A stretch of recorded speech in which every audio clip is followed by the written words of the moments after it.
Hi dear friends and subscribers, welcome back to your usual cricket show and the daily cricket show with your host Ram, the Cricket Happening Show. Welcome everybody.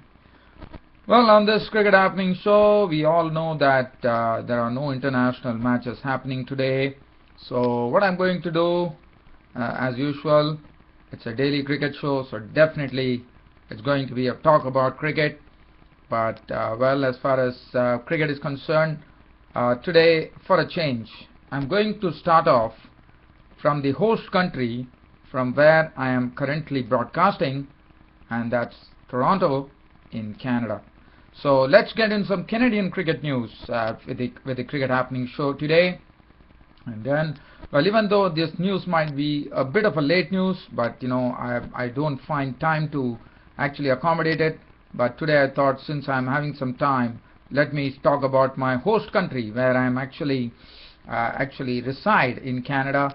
And Ashish Bagai, would remember, he was the captain of the Canadian cricket team in World Cup 2011, as you would all remember. And he has always been, he has been a person, he's the wicketkeeper captain of Canada, and he has done a wonderful job. In fact, he has been representing Canada for more than 14 years. At the age of 32, he has decided to retire from all cricket. In fact, he has announced his retirement, and at the age of 32, he has announced his retirement. As you know, Canada has not been doing well, especially considering the fact that he was the captain where the qualifying tournament was played in the United Arab Emirates, and Canada actually couldn't really qualify, as you know, for the.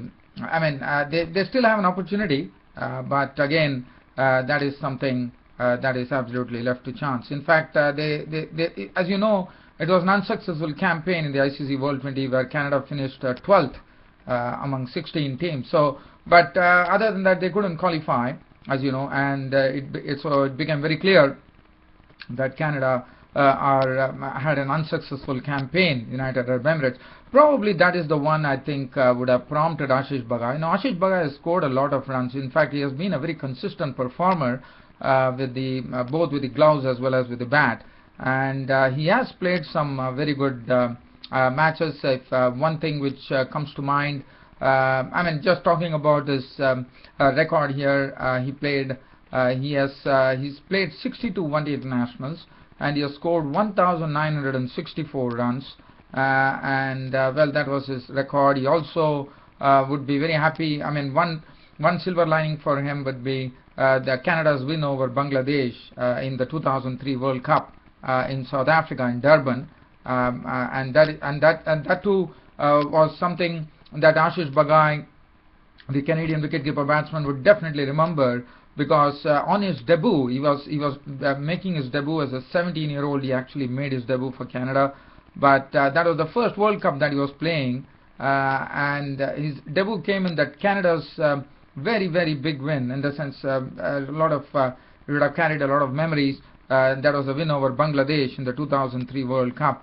So that was something that he would savor. That he has already mentioned that, and also. In the 2011 World Cup is the one which one really remembers, now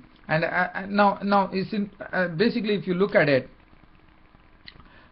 even though he was there in the team, in fact, after the 2011 World Cup, he was out because of his studies, and then he came back into active cricket in Canada, but finally he has decided to call time on his career, and he has decided to retire. So probably that would have influenced him, according to me, that Canada couldn't really make it to the 2015 World Cup in Australia and New Zealand.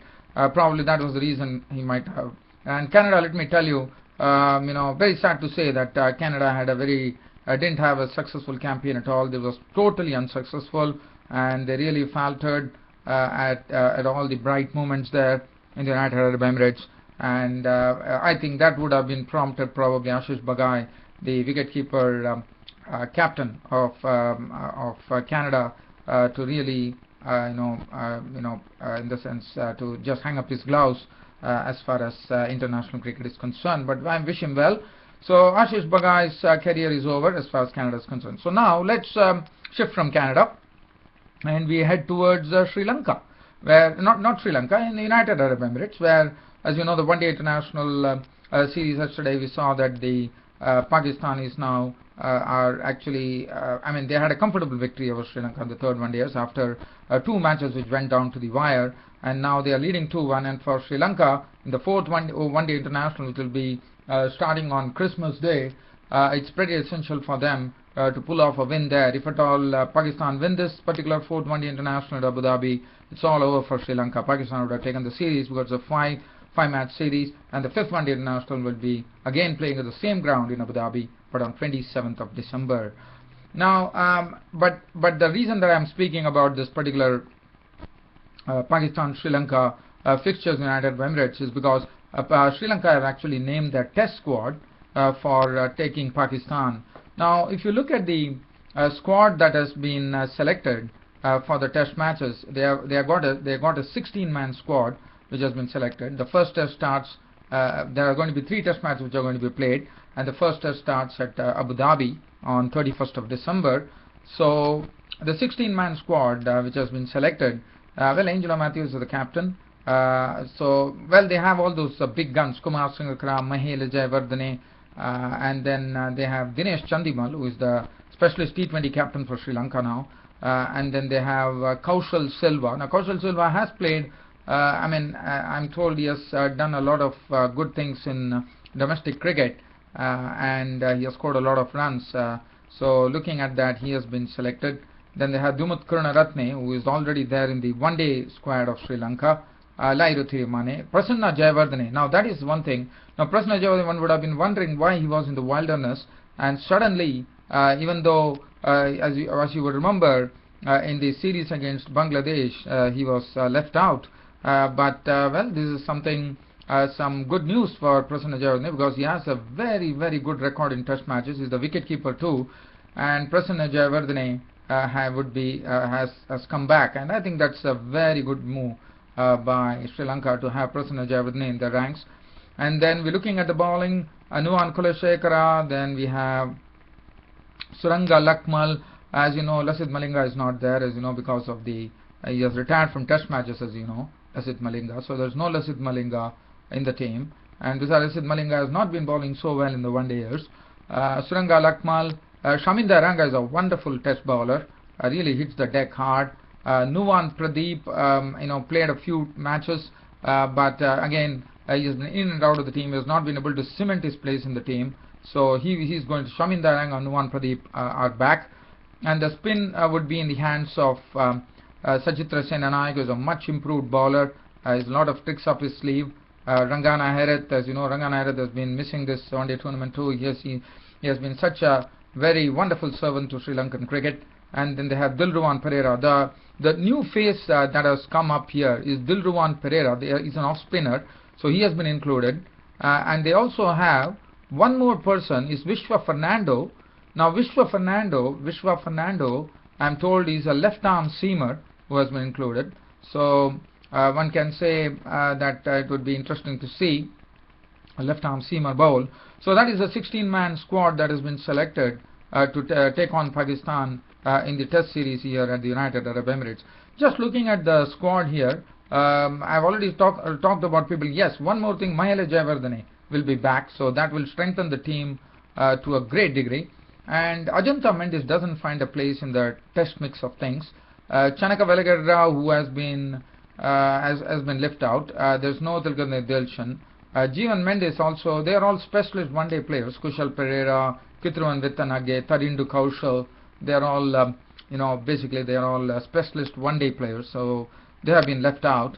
Well, from here, let's get on to the series, not the Ashes series. They focus on the Ashes series here.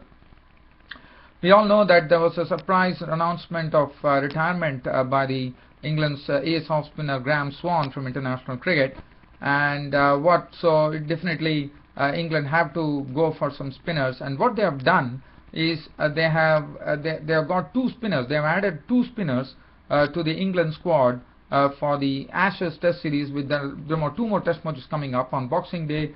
That's on 26th. We would be seeing Australia and England playing at the MCG, the Melbourne Cricket Ground. So what England has done is they know, I mean, this is the time for them to blood some youngsters, and they have actually given a call to the Durham leg spinner Scott Borthwick and James Treadwell, who has been not been having a permanent place in this English team as the off spinner, has also been. He's a most experienced person. He has been doing well in the one-dayers, but one has rarely seen James Treadwell bowl in the test matches. So now that is something. These are the two persons who have been included after Swann has retired. And what Graham Swann, now just talking about Scott Borthwick, is a right arm leg spinner. Now that is something which is pretty good for England, because England, as one has seen in the past, that leg spinners have been a pretty rare breed for England. They have had a lot of right arm off spinners, they had left arm spinners, but if you look at the England team in the past also, they have not had any genuine very good leg spinners. Adil Rashid was looking promising, but unfortunately he has failed. He has not been able to get the wickets. He really had a thrashing against Australia, if I would remember right. So they have given a call to Scott Borthwick. Now he's a leg spinner.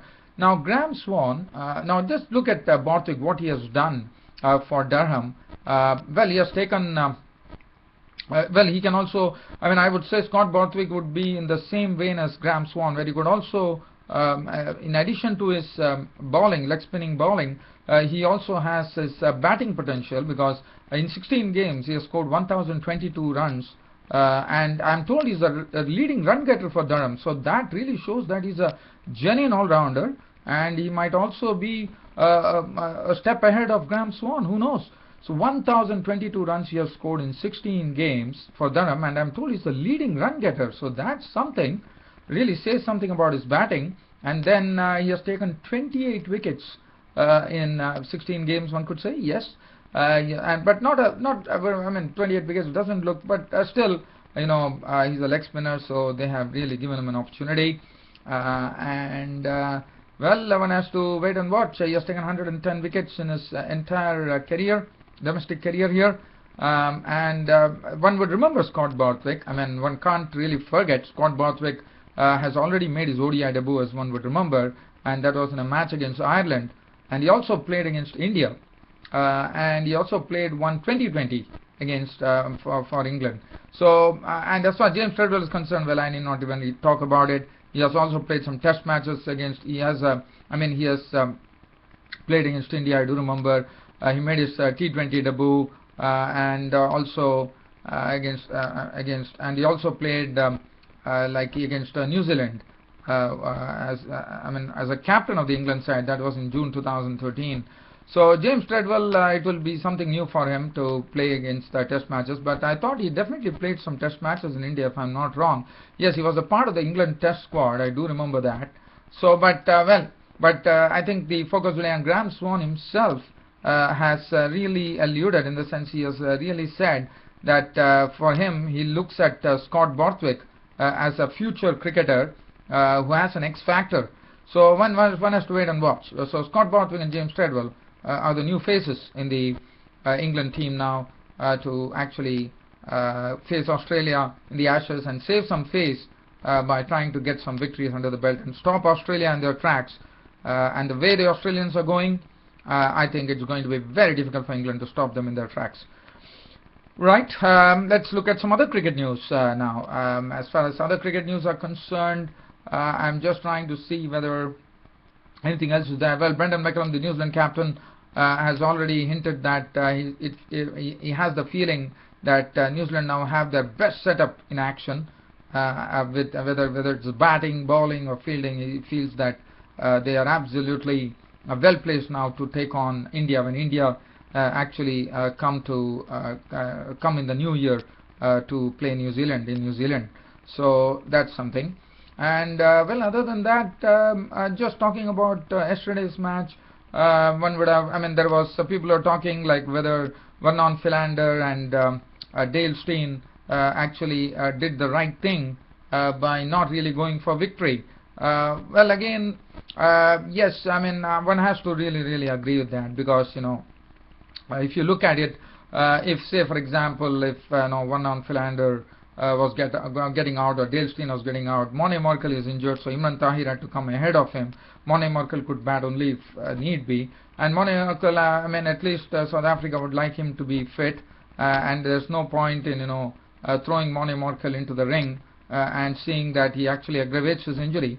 I thought that was the right way, but 8 runs could have been quite a tempter, and definitely Mahendra Singh Dhoni did a very smart ploy by having 9 fielders on the fence, because he knew they needed runs, and he told his bowlers to bowl some short ones, and Shami bowled short ones, and Vernon Philander allowed those balls to go unharmed. I mean, he was not getting tempted, because if you get tempted, it was quite possible that he would have actually given a catch in the deep. So I thought it was sensible thinking, because it's better to draw the match after doing all the hard work, rather than lose those 2 wickets and then it's like pouring mud on, I mean, taking the mud and putting it on yourselves. So I thought I would rather agree with the way Dale Steyn and Vernon Philander did it, and Graham Smith, the South African captain, has also supported them, saying that if at all something would have happened, they would have lost wickets. You never know. I mean, it could have been an Indian victory. So probably, and it's just a 2-test series, and then it would have been difficult for South Africa. So I think one has to agree with what Dale Steyn and Vernon Philander did in the middle, especially considering that Imran Tahir was a genuine tail-ender and Monet Merkel was injured.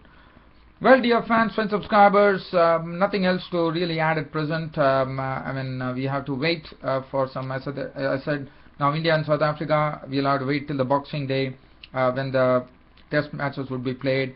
As far as Pakistan and Sri Lanka are concerned, which is a very, very interesting one-day international series, well, that would be up on 25th of December, that is on Christmas Day, on Wednesday. So really not much cricket coming through. Other than that, dear fans and subscribers, that's it from your host Ram for the cricket show for today, with this cricket news and some cricket tidbits. This is your host Ram ending the cricket show for today. See you all tomorrow. Until then, it's goodbye.